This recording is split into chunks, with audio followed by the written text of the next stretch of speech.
اعوذ باللہ من الشیطان الرجیم بسم اللہ الرحمن الرحیم۔ میرے طلباء کراموں، یہ انسان کے مکمل دانت کتنے ہوتے ہیں؟ 32۔ دانتوں کی تعداد کتنی ہے؟ 32۔ اور پھر ان 32 دانتوں میں بھی ہر دانتوں کے اپنے اپنے نام ہیں۔ جو سامنے والے دانت ہیں، سامنے والے اوپر نیچے، اوپر والے دانتوں کو ثنائے علیہ اور نیچے والے دانتوں کو ثنائے سفلی کہا جاتا ہے۔ تو یہ 4 دانت ہو گئے۔ کتنے دانت ہو گئے؟ 4۔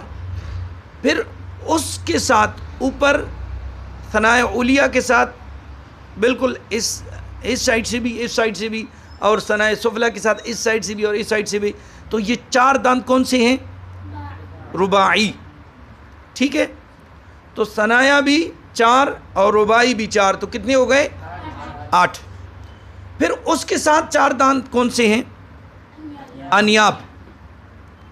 کون سے ہیں؟ انیاب، یعنی اوپر نیچے 2 یعنی 4 دانت، تو انیاب تو 12 ہو گئے۔ ٹھیک ہے، کتنے ہو گئے؟ 12۔ پھر اس کے ساتھ 4 دانت جو ہے وہ دواحک ہے۔ ٹھیک ہے، اس سائڈ سے بھی اوپر نیچے 2، اس سائڈ سے بھی اوپر نیچے 2، تو دواحک بھی 4 دانت ہو گئے، تو کتنے ہو گئے؟ 16۔ پھر دواحک کے ساتھ جو 3 اوپر ہیں، 3 اس سائڈ سے بھی اوپر ہیں، پھر 3 نیچے ہیں، پھر اس سائڈ سے بھی 3 نیچے ہیں، تو ٹوٹل 12 دانت۔ یہ کون سے ہیں؟ طواحن۔ طواحن یہ 12 دانت ہیں۔ تو وہ کتنے تھے؟ 16، اور 16 تے 12 کتنے ہو گئے؟ 28۔ اور آخر میں جو 4 دانت ہیں وہ کون سے ہیں؟ نواجس۔ تو 28 تے 4 32۔ تو انسان کے منہ میں کتنے دانت ہوتے ہیں؟ 32۔ تو آپ کو پتہ چل گئے کہ ثنایا، رباعی، انیاب، دواحک، طواحن، نواجز، یہ دانتوں کے نام ہیں۔ یہ آپ نے یاد کرنا ہے۔ ٹھیک ہے، تو کتنے دانت ہیں؟ 32۔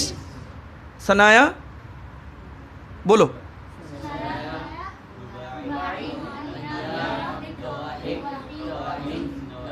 نواجز۔